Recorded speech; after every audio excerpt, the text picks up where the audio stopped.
In this video, I'm just going to walk you through the dashboard, show you what's included, how it works, and the help docs, and just give you a real understanding of what's involved. So you can see here, I've got this dashboard on the left sidebar, and we then have a leads dashboard, which you can switch between daily and cumulative. Now this is only going to show the one line here on the chart, and I can click and choose different tags, or I can click and select multiple tags and it will combine them all together. Okay, we've got date ranges here, so I can jump to a different date range. It will take 5 to, well, in this case pretty quickly, but if I do a let's say if I do a longer date range, it'll take 5 to 10 seconds to load all the information, populate it for you. You can zoom in, zoom out. And if I switch to daily, you can get a real idea day by day. You can actually highlight and zoom into certain areas if you want to. So it's really, really user friendly. Now, the logic behind it being cumulative to begin with is that for all of your sub accounts, it looks really, really great because it's just going straight in the right direction. And as we scroll down through leads, we've then got appointments. So appointments show you day by day. Total on chart, month to date, week to date, yesterday to day, tomorrow, and then in the next 7 days. You can switch to between daily and cumulative. You've got date ranges. You've got different tags that you can filter by as well to check all the information. And same thing with sales down here now as well. I can take this and I can go to a different date range. Give it a second. This one does take longer than the top two because it has more information it has to pull in, but you'll see in a second. This one takes a good 10 seconds to load, the sales one, but you get it populate here. I can switch between daily and cumulative, and you can see where those sales are taking place. And again, you can filter by tags. Then we have the emails. So this is pulled in directly from SendGrid, and Mailgun is able to be connected to, and Gmail's very soon. Gmail's not there quite yet, but it is one of the things that we are actively working on in development. You can see requests delivered, bounces, opens, and clicks, and basically it pulls the information straight in from SendGrid or Mailgun and populates the information. And then down here we have call history. So we have call tracking by extension or telephone number. Again, you can switch between daily and cumulative. Again, you can change the start and end date, and these are multi-selector boxes. So give it a second to load. Now I've changed the date range, and you will see that I can go to daily, and I can select multiple telephone numbers, and I can populate a chart, and I can see all the outbound calls, who's doing what per day, which is really, really useful. Average duration there in seconds as well. Now underneath this, we are right now working on email and SMS outbound by inbox, or sent messages by inbox. So you'll be able to see outbound SMS, which will be filterable by inbox, and outbound email, which will be filterable by inbox as well. And that's 2 more charts that are being added very, very shortly. In terms of automated dashboard creation for sub-accounts, we are in the process right now of having everything set up over the next day or two so that everything can be automated, so that your sub-accounts can automatically receive this roughly 1 minute after their account is created. So there's a bunch of code that has to run and do different things, but basically once they purchase from you, they go into a flow which gets their access keys and gets the site moved across and gets the global variables in the right place and just sets everything up so that roughly 1 minute after they have joined your platform, they're able to then have the dashboard in the left sidebar like so. We've then got the help docs, and to show you that, I'm just going to log into one of my sub accounts. So in your main account, we have a left sidebar link, and that left sidebar link will say help docs, and that's specifically just for your top level account. And then if we go into sub accounts, this is what it looks like for sub accounts. So loads up, and in the bottom left hand corner we have these 3 different icons. So first of all, the help docs.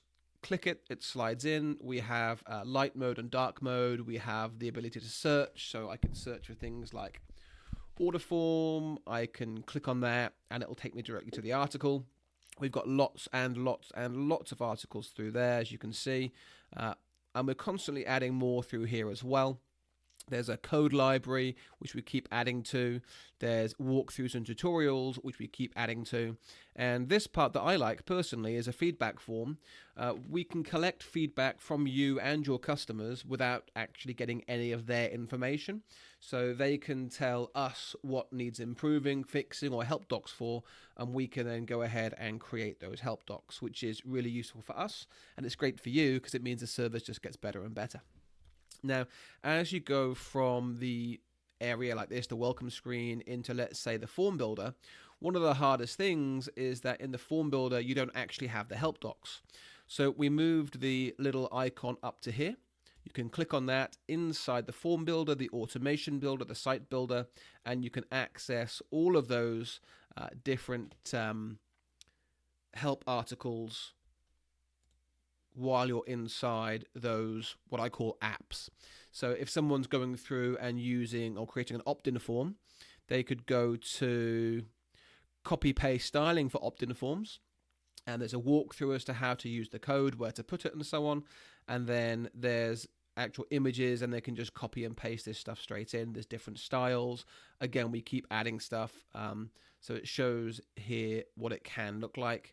That one there obviously is what it looks like in the form builder, and then the actual result is them perfectly side by side. So we have all that inside here. We have different styles that they can choose. It's very, very easy to edit the code because everything is commented really, really easily. So it's really not hard to change. We've explained in the video at the top and here how you can create multiple lines inside the button as well. So we've covered a lot of stuff there, and we just keep adding to this on a regular basis. We then have copy-paste styling for two-step purchase forms, so you can rename the buttons. Rather than saying previous, next, cancel, submit, you can rename those buttons if you want to.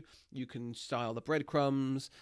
The submit button, for example, I like to say get instant access or click to continue or something like that, so that they can, rather than submit. I think it's quite nice to have control over that. Other things we've got through here, if I just close this away, is inside. Let's just exit this.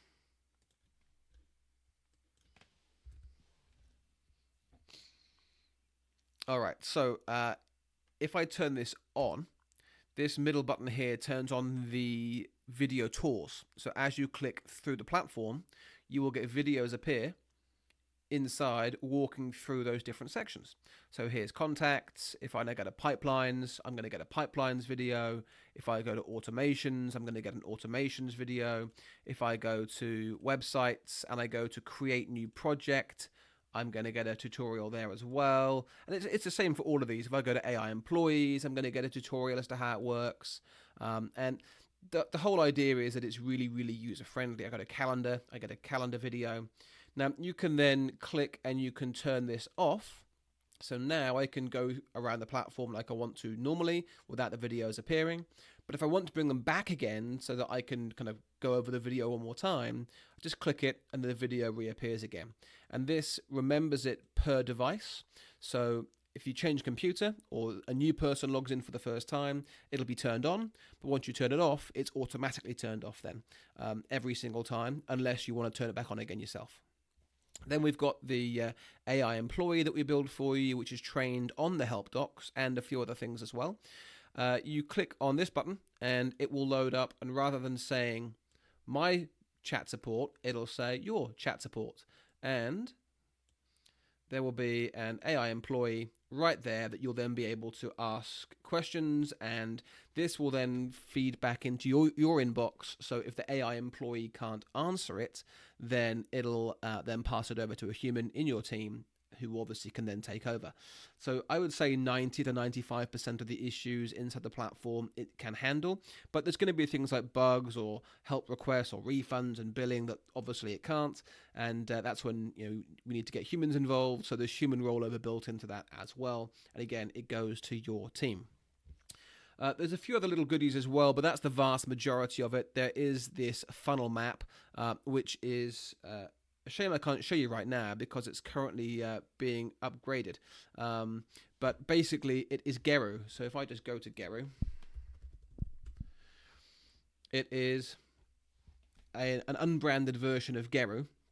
They're doing some changes. It's called Funnel Planner, and you can then dive in and you can customize this, and you can add different funnel steps, and you can, kind of map out your funnels and work out what's realistic in terms of sales performance, and look at different ad spends, pull up different reports, and so you get a funnel planner account as well.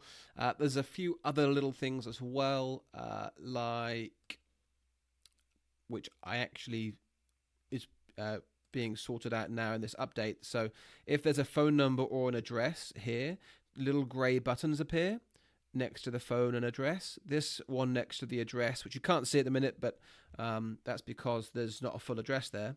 When you click on it, it goes into Google Maps. So if people are driving or they're on their phone and they need to get to a specific address of a specific customer, they can click that. It opens maps on their phone, and they can obviously then do directions. Same thing with phone. If they don't want to use the built-in phone, there's two little buttons that appear here. They can click on, and that'll actually call or text using their handheld phone rather than using the built-in phone. So sometimes that's something that people need or want, and that's something that we have. There's new stuff added all the time. It's constantly updated, but this just gives you a real idea as to what's included with the help docs, with the dashboard, with the extra code and designs and so on. And if you've got any questions, just feel free to message me on Messenger or Discord. I'll quite happily walk you through any other questions that you've got.